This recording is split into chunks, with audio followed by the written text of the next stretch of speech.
Welcome into the QB Huddle Podcast. I'm Tim, joined by my podcast partner, as always, Lo. Lo, how the heck are you on this Tuesday afternoon? Oh, We got some music going on. We got some new stuff we're working on today, so bear with us. Are you with me, Lo? I can hear you. I got music going in my ears too, so we'll see how that goes. I'm great. I guess I'm jamming out. So if y'all see me in a head nod, just know that's where it's coming from. We do have some music being played right now. B. Franks, if you can hear us, our Mr. Producer Extraordinaire, we've got some music in the background. Maybe that's okay. Maybe it makes it a little bit livelier. New studio upgrades is what's going on. Yes, we have a studio upgrade. We have a new format that we are using out here. So please bear with us as we try to get through some of the nuances of this new platform and some of the new things that we are doing. I actually have a message from our producer. No, I don't. Hold on. I have a message from somebody. But If they're jamming out with us, I cannot hear you. If you're jamming out with us. He says, keep going. So we're going to keep going. We got some stuff to do today. We've got some injuries to touch on. Just to give you guys some information, we've got some awards to give out. We got some QBs that were on fire. We've certainly got some QBs in the garbage juice. And we had one bona fide Brady moment. We had a fun weekend of football. Would you agree, sir? Tim, I can barely hear you, man. You're going to have to lead for a little minute while I work out studio stuff on my end. I can't hear you. Okay, well, Lauren can't hear me, so let's get into just a few things real quick. First and foremost, Kyler Murray still out with an injury. We hate to hear that. Brock Purdy still out with an injury. Mac Jones had to step in once again this weekend for the 49ers. And Jaden Daniels gets hurt this week, pulling a hamstring. We don't know what the severity of that is going to be. Whether or not he is in or he is out for this week is still in question. He's a bit of a day-to-day guy. We'll see. Lauren, Lo, can you hear us yet? Oh yeah, I'm back now. I'm back now. All right, Lo's back. It was a freaking club in my ears. All right, yeah. Did you go over injuries? Did you talk about it? Yeah, we talked about the injuries. Jaden Daniels. Listen, I said when he was getting drafted, the biggest concern for him was going to be longevity. He got hurt last year. He's been hurt this year. Now he gets hurt again with a hamstring, this time in the pocket. Man, what are you taking from all these Jaden Daniels injuries early in his career? It's year two. It's year two. And welcome. Injuries, yeah, it's year two. It's early. The season's long and off season maybe not as long as he thought it should have been. I don't know. I didn't want to say he was fragile because last year he looked good. But this year, like, you rush other injuries, it can lead to other injuries and things like that. So, I don't know. Maybe he needs a little heal up for good this time and then come back. The season's not like a wash. That division is still close. Mariota can fill in for a little while. So, we'll see. It's not good for them, though, because they don't have as many weapons as they had. It's not good for Washington, and we saw that in the early – or in it wasn't the early game. It was the late game on Sunday afternoon, America's Game of the Week. The Cowboys dismantled the Washington Commanders. The Dallas Cowboy offense simply on fire. The defense actually showed up this week. Part of that is probably Jaden Daniels going out in that game. But the Dallas Cowboys, are they a real competitor in the NFC? With this offense playing the way they are and Dak Prescott playing at an MVP type level, now winning games, they may be right there. What do you think? I mean, do they have a shot in the NFC? Are they for real? I'm not going off of 1 week. They still lost to the Carolina Panthers. No. I don't think they have a shot. The offense looked great. They looked great. Dak did what he's supposed to do. I think he balanced the receivers both very well, which I thought he would struggle with. But all that was because the run game was good. They just dominated this game, and a lot of that came from the fact that Jaden Daniels was out. But the damage kind of was already done. I would say the damage was already done. Well, the Cowboy defense played the best they played all season. The offense is simply on fire. They haven't been able to close out games, but this game was no problem for them. Now let's go across the United States and let's go to Tennessee, where the New England Patriots went out to visit the Tennessee Titans and your quarterback, Drake May, with another stellar performance this weekend. Yeah, man. All right, so everyone's talking about it. Completion percentage for Drake May, over 90%. Tom Brady was at 88. He was there for 20 years. Talk about Tom Brady. And Drake May did it. You don't want to start comparisons like that, No, but please don't. dude, when you break the GOAT's record, you get to talk about it for a day because it's the record that you broke. So as a Patriot, he has it. Makes us feel good as Patriot fans, but we were supposed to go and beat them like that. Big win for Vrabel. He got the game ball presented from Drake May, which is seeing like it's good. They're having fun. He's playing good football. No turnovers. Ramondre Stevenson didn't fumble. It's always a good day when he doesn't fumble. So yeah. Does being the Titans make you feel good? I mean, that's like No. Like I said, we're supposed to happen. It's supposed to happen. Okay. It's supposed to happen. But when that kid down the street's your cousin, it feels a little bit better. So it was just good to win for. Yeah, there's a lot of talk that your Patriots there is might be doing something serious, and people want to know why Tennessee fired Mike Vrabel. They parted ways for a year. Because the plan was always to come to the Patriots, but he couldn't rush over here. Yeah, okay. He couldn't rush over here. Okay. Yeah. One of the games of the day, probably the game of the day, the New York Giants go to Denver. And in a game that was a little bit ugly for most of it, turns into a thriller at the end of it. We were in our text group. I was saying the Giants might have something, and they might. They seem to really be in that game with a team that you thought was going to make a big run this year. The Giants the Broncos rather end up getting the last minute win. There was 2 potential Brady moments in that game, although Jackson Dart, you would argue the way he moved the ball with a pass interference and some other things. But did the Chargers or the Giants at least give you some semblance of a surprise on Sunday where you think maybe they are a real team and Jackson Dart is the difference there?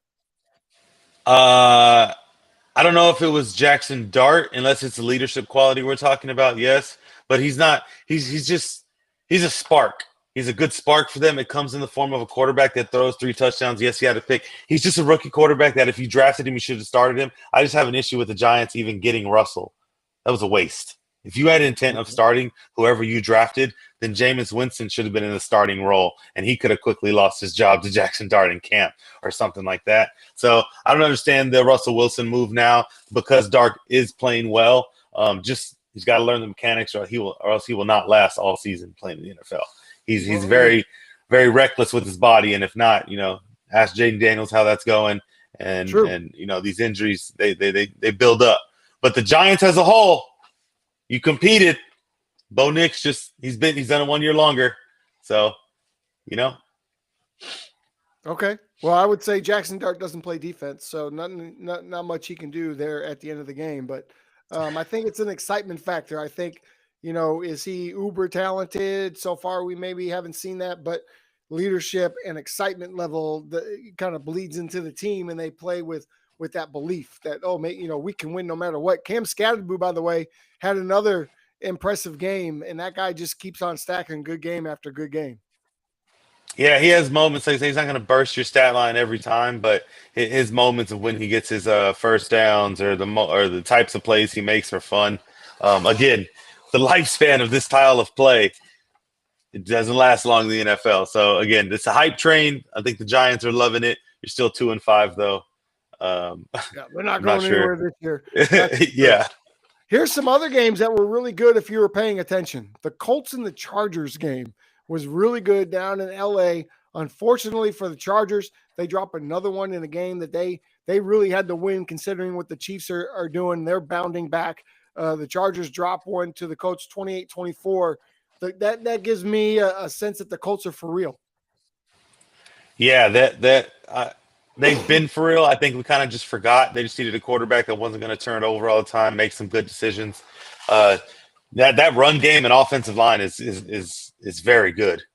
Very good. So 3 on the ground for Taylor. Daniel Jones just has to lead the ship. And on opposite end, can you be mad at 420 yards, 3 touchdowns? Yeah, if it comes with 2 picks and 55 attempts. Right. Like that's tough a tough day for Herb. That's a busy day at the office.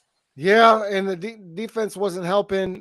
It's not going the way yet for the Chargers. I said 3 years. They came out hot, so maybe that timeline looked like it should be moved up. I said give him, give old ball coach 2 to 3 years to get that team in a very tough division to a place where they can compete in the playoffs. But the Colts look like they're ready to go now. Do you remember a couple years ago, Jonathan Taylor wanted out of there? He wanted nothing to do with Indianapolis. Good to see that they've seemed to have mended that, and he's certainly the oil of that engine that makes it go. And then Daniel Jones is the Pistons, right? He comes out and creating big plays all over the place. Love what he's doing. Speaking of big plays, Jalen Hurts had his best passing game as a pro this weekend. In Minnesota, where they get a big win, 28-22. I think we all predicted that the Vikings would drop this game. Especially there with Carson Wentz, still trying to play quarterback, all the injuries the Minnesota Vikings have. But how about the performance by Jalen Hurts to come out? I think you said it in the game. You said he was going to be on the podium at the end of this one going, is that what you guys wanted to see? You even predicted that he would throw for more than 300. What went into that thinking for you Sunday morning? He's a competitor. We forget that's what one of his greatest qualities is. He's a competitor. He's a leader. You just come off of hearing the media, the noise. You're fuel to his fire as long as he channels it where it's supposed to go. And the Philly, the reason why it happened, in my opinion, is because Philly backed them up. Everyone had his back. The city had his back. Heavy is the one that wears the crown. So show the hell up, play football, and you got to go. You're the Super Bowl champ. You're the quarterback. You're supposed to. What are you doing? Where are you at? If that's what they want, you got to deliver. Jalen Hurts showed up, over 300, 3 touchdowns. Most importantly, no picks. No picks. And coming off 2 losses, that whole team was kind of looking around, going, "What are we going to do to get this ship righted?" The defense came out, played much better. Jalen Hurts had his best day again as a pro. That'll segue us right into on fire. Because he has to be on fire for sure. Cooking. This hurts me internally a little bit.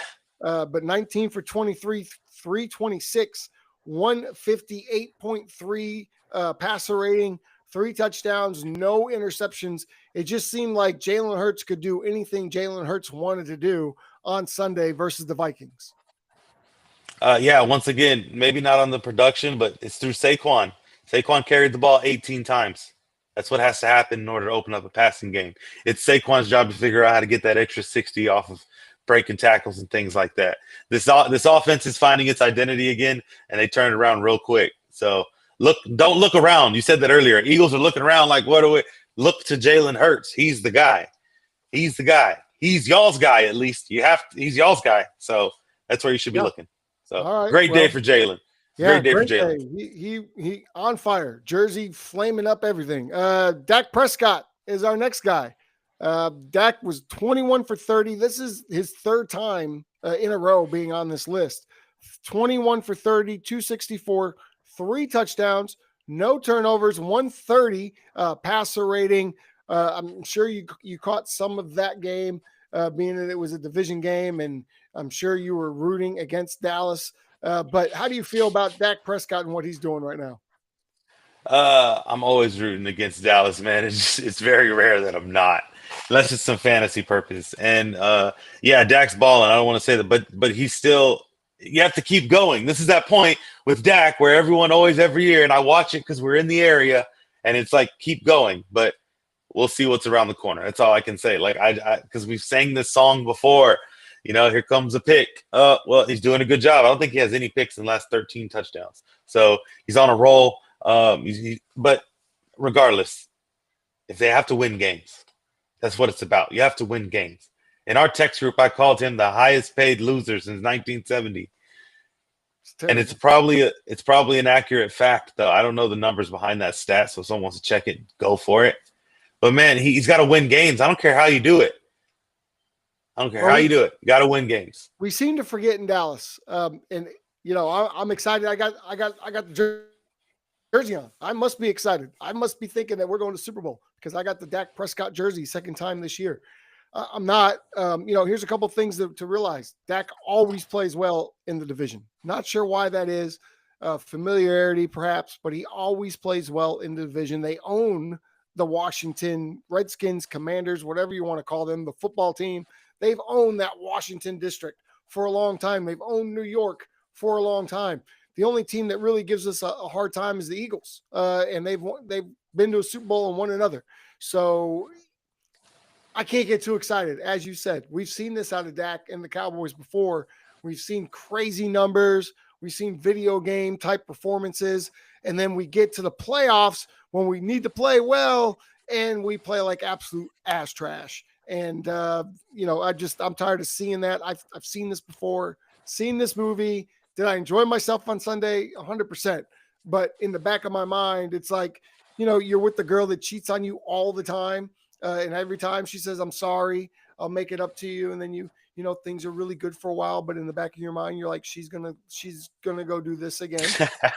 That's what I feel with Dak Prescott. We're gonna get into the playoffs, and he's gonna have a terrible performance and right now the game away. And I hope that's not gonna happen if we even get in the playoffs. Right now, he's playing well. 3 touchdowns. He's playing great. And I root for all of these guys in the NFL. It's just some of them. I'm not going to keep eating the same bullshit you're feeding us, okay? It's not happening. I'm also going to say a lot of MVP talk for Dak. I don't put him in that conversation because MVP means we can't do anything without you, and that offensive roster is stacked. I would say if Cooper Rush was still here and something were to happen to Dak Prescott, the offense would still score 30 points a game. It wouldn't be an issue. Obviously, Dallas Cooper Rush is better than Baltimore Cooper Rush. But Dak playing great, but the roster's stacked. It's he's not doing what Baker's doing with a depleted, injury-filled roster type of situation. That's why, for me, MVP has got to be a little, let's take him off the squad and see what happens. I think you put a capable passer in there. If something were to happen to Dak, the Cowboys would be okay. That said, the Cowboys do not have a capable backup quarterback. So maybe he is the MVP just on that alone. I don't know, but I don't have him in the conversation. Do you? Right now he's in there. He squeaked in there. He's playing well. He's playing well. Now here's a guy that is definitely in the MVP conversation. He just broke a record for most touchdown passes thrown in a game in London, and that's Matthew Stafford, 21 for 33. Here's the crazy part to me. 182 yards only, but 5 touchdowns. Of 117 passer rating, no turnovers. The old record was 4 or 5 different quarterbacks had set that. And then Matthew Stafford comes in with 5. He's playing what a lot of consider to be the best football of his career. He's looking really old doing it. He had a back injury coming into the season. He's got a head full of gray hair. The beard is gray and scraggly, but Matthew Stafford's doing his thing. Right now, I just want to let you know, Devontae Adams was 5 for 35 with 3 touchdowns. Wow. Quality, not quantity, right? No Puka. Wow. No Puka, no problem. Important to know. No problem for Stafford. Let his guy heal, bring him back. I don't know what to say. Stafford's balling at this. He has a team around him, and we've seen this song before, and it feels similar to when they went to the Super Bowl. So we'll see. Okay. One more guy. We had a lot of good quarterback play this week. I kind of want to play the song. Guess who's back? Back again. Patrick's back. He never left. Friend. Patrick Mahomes, 26 for 35, 286. This is 2 weeks in a row. He's made the list. 3 touchdowns, passer rating of 126.6. And the Chiefs are firmly in control as they go out and dominate the Raiders. Wow, that was a beatdown for the ages. You don't expect the divisional game to go quite that good for the Chiefs, especially the way they started out the season. But you asked me, the Chiefs are all the way back. This is the Patriots of the 2000s all over again. Yeah, man, they never left. I'm telling you, there was only moments that everyone freaked out and they didn't swing their way one time. You can't, the same situation goes their way most of the time. But yeah, I mean, Patty's balling. He's doing it. He's doing it again. We've seen this before. I think it's great. I feel like I never left though. I don't want to say I called it. I just never really strayed away. Maybe the first game. Maybe the first game. I strayed out. I'll tell you what, too. It looked different this week. Last week, I likened him to a point guard. There was a lot of short little pop passes, reverses, and kind of goofy, cute stuff. This week he was throwing back shoulders. He was throwing. Well, you have to understand it's still a point guard mentality, because you got to understand he said on social media exactly what he was going to do. He was going to welcome Rashee Rice back. He was going to, he had 2 touchdowns on the day. You know where he's going. Right. 7 receptions. Like, yeah, I mean, he's doing it his way. He showed up too. Travis Kelce had a couple of nice plays. I know this because guess what I did Sunday morning? I joined Prize Picks. I've never done Prize Picks. Did you take an over and under? Well, what I did was I took Travis Kelce to have more than 49 yards. Yeah, I won that. I took Dak Prescott to have more than 219 yards. I won that. I won $19 in my first ever. There you go. Yeah. On a $5. Where's that clapping? Yeah. Before long, I will be a independent hundredaire on Prize Picks. $100. Probably not more than that, because I won't really bet a lot. But $5 to make the game a little bit more interesting. That was a lot of fun. And Travis Kelce, dude, you should have told me, man. we might have to collab and give the fans a little bit let people follow if they'd like. I'm on Prize Picks as well, and I keep it small, man. I keep it $1, $2, 2 or 3 here and there. It's fun. It's fun. Pure hobby. It is fun.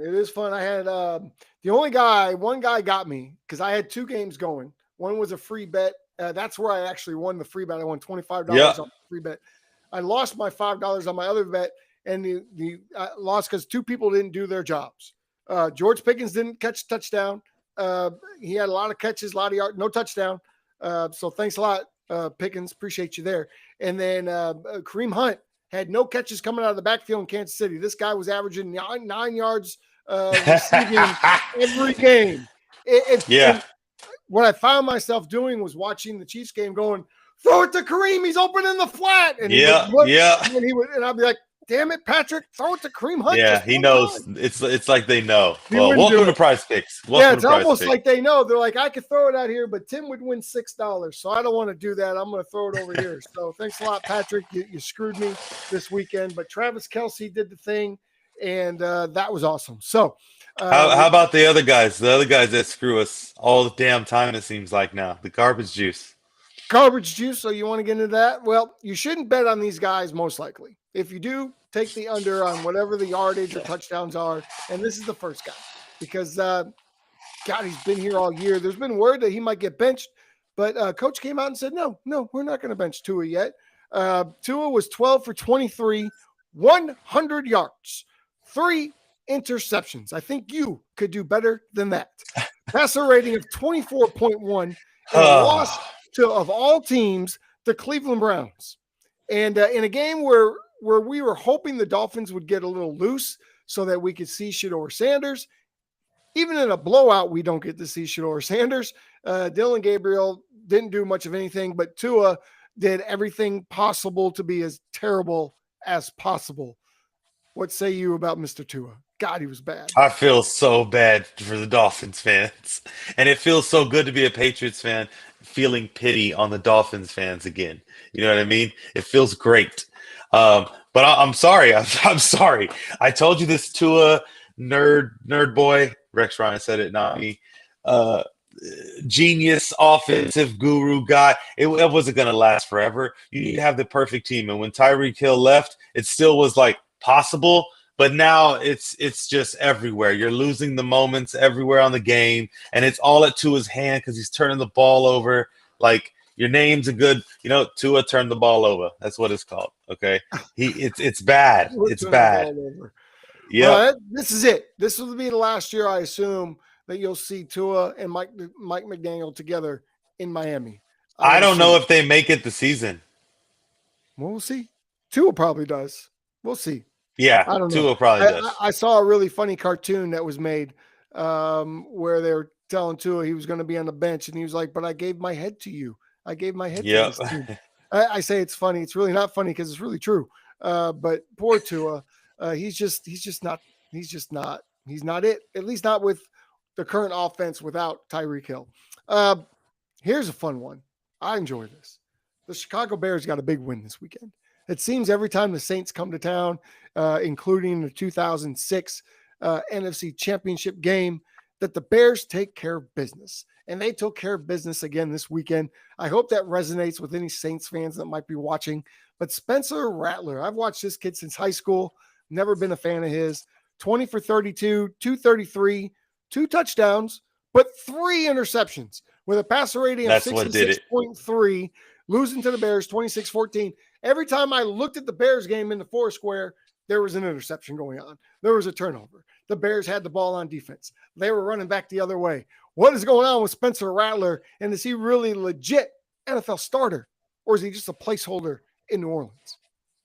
I think the rest of the season is going to tell as a whole for Spencer Rattler. It's definitely a learning opportunity because your numbers aren't bad, but you had a chance to win that game, to come back late in that game. And it showed also that Caleb Williams doesn't really know how to play with the lead. I think he needs to be in a shootout, or I don't know what it is. His decision-making got worse as you got a lead. I didn't understand. So I don't know, maybe growing points for both these quarterbacks. Lots of turnovers. I don't know if I would have said that going into the game. So, yeah, Rattler, Tim's a little harsh on you this week. To me, you're floating at the top. There's still some pieces to you, but there's some other people that are sunk to the bottom and they're just chilling. And this next guy, and this hurts us. This hurts us both because we both like this guy. We thought he had researched his career in Seattle, but Geno Smith. Not only is he throwing touchdowns like candy to kids on Halloween, this week he was 10 for 16 for 67 yards. 67 yards in a football game. 71.6 passer rating. What is going on with Geno Smith? Why the regression? Is the game passed up Pete Carroll? Is this a Pete Carroll problem or is this a Geno Smith issue? When I see an NFL coach get hired, it ain't the first year. They're not expecting much out of that first year. So it's definitely supposed to be more of a bridge quarterback situation. That's why they didn't draft, like someone that would be more immediate. But the way he's playing is not a coach's what the hell can I do? He's throwing to the other team. Like this is something needs to change. This is a Geno Smith issue. I would 100%. Man, the Raiders are just cursed. The Raiders, much like the Cowboys, cursed. I thought it was a weird contract to pay him. I didn't think he would get as much as he got, and maybe a 1 to 2 year deal somewhere to come in and compete. But I don't know. They paid him to be the guy. So they drafted a running back. I know it does fit the timing, in my opinion. But the bad news for Geno Smith is if this is the plan, you won't be here in 2 or 3 years. But the timing is running back, defense, receiver, and then next thing you know, where's this winning quarterback? So I'm definitely going to say this: the Raiders need to draft a quarterback this year, and they can't miss. They need to draft a quarterback this year, and they can't miss. Because I think they have an option to draft it the next year too, because it could be the plan if they can't control whether or not it's a hit or miss. If there's not a quarterback out there that you don't trade up for that happens to fall to you or something like that, because they aren't the worst team in the league. So. Sure, there will be other quarterbacks available, perhaps. I guess we could look at that. I just look at you draft Genty, you're not going to get what you want out of him if you don't get a capable guy in there that can throw the ball and take some of those players out of the box. You'll leave your highly drafted running back with a very short career, and that won't be very productive. So that's why I say they need a quarterback, and they need one fairly quickly. Thought Geno was going to be the guy, but he just hasn't played well at all. Not even a semblance of playing well. Pretty poorly. Been terrible. All right, let's move on to a really fun segment. Usually we have 2 or 3 guys in this bucket. This is a very hard bucket to get into, but this is Brady moment of the week. You all remember when Tom Brady would come on the field with a very short time left to go, and he would drive his team down to win the game most of the time. And that's exactly what Bo Nix did this week. Now, you watched the game. You know that Jackson Dart and the Giants essentially had a Brady moment right before this, although you disagree because of the pass interference.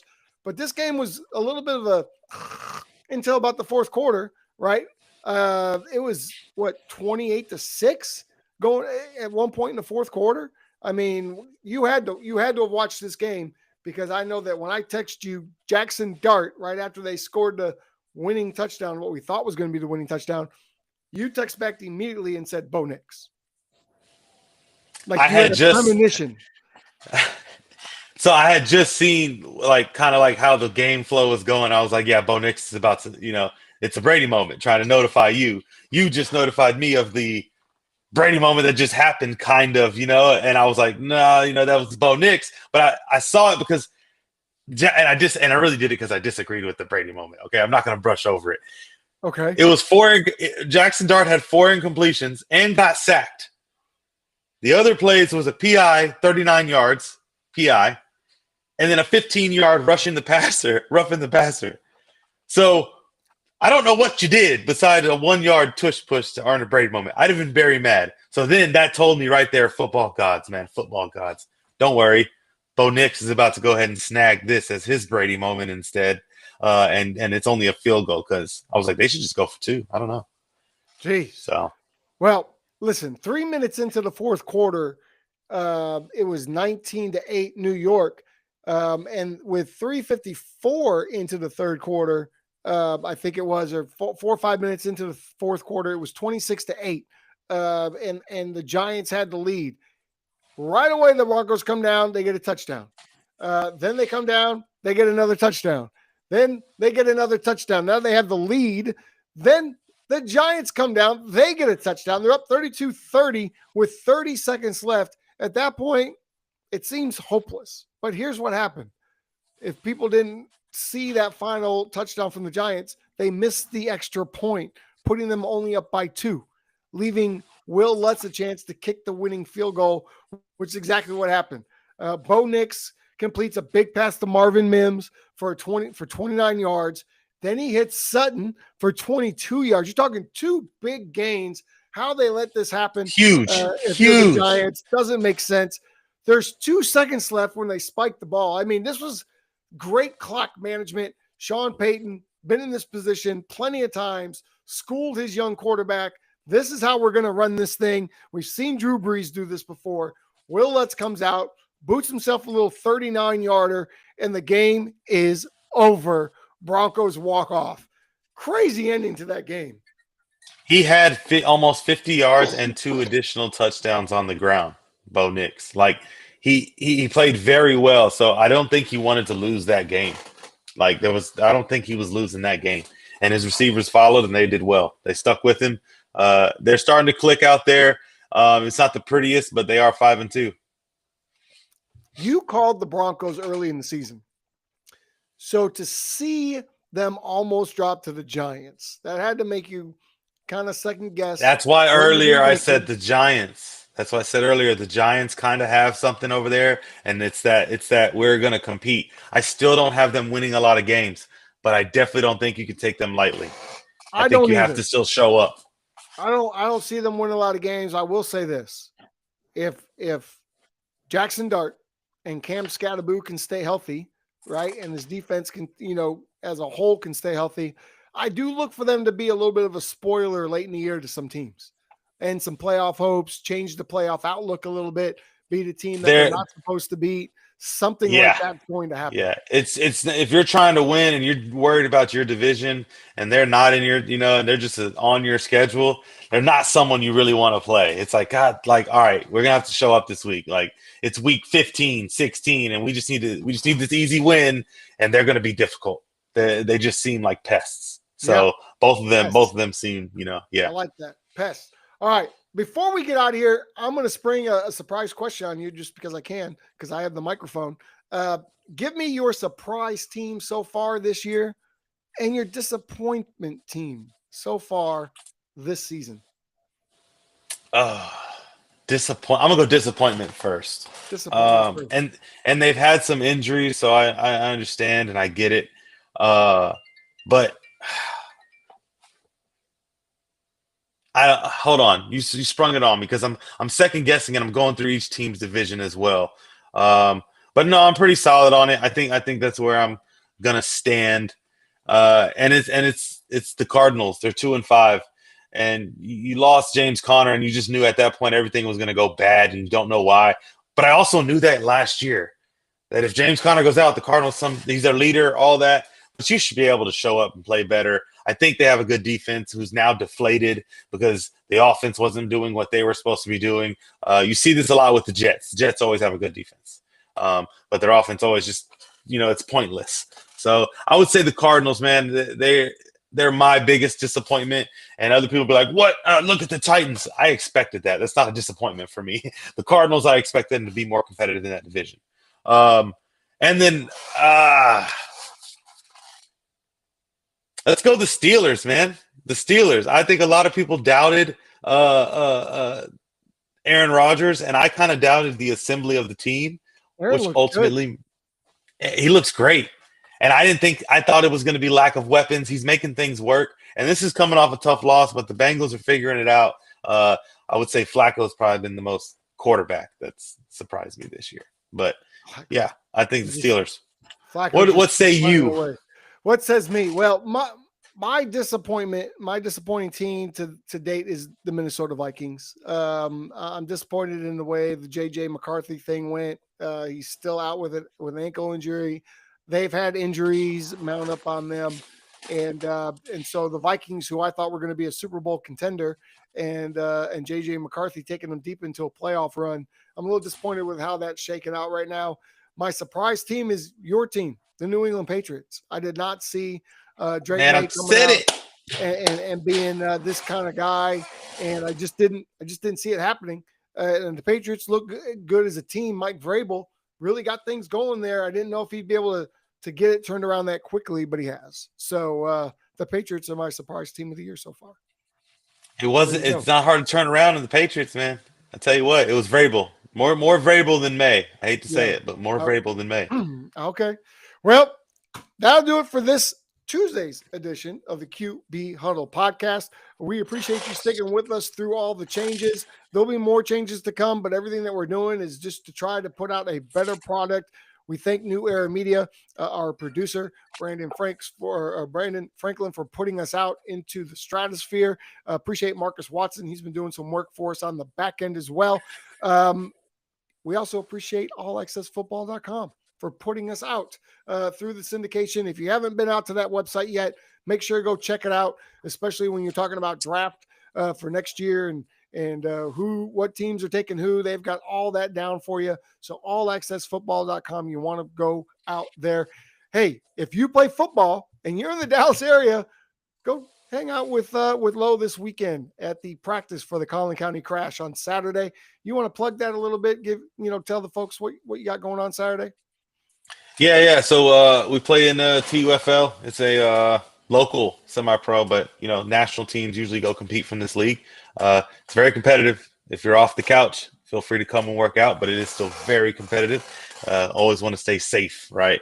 But yeah, we have a practice in the DFW area Saturday. Just follow us on Facebook, Collin County Crash, and we'll get it going. And make sure to tune in to us Sunday morning, 10:30 Central Time, as we give you our fantasy picks, sit-ems, play-ems. We'll go through some prize pick stuff now. It sounds like that'll be some fun.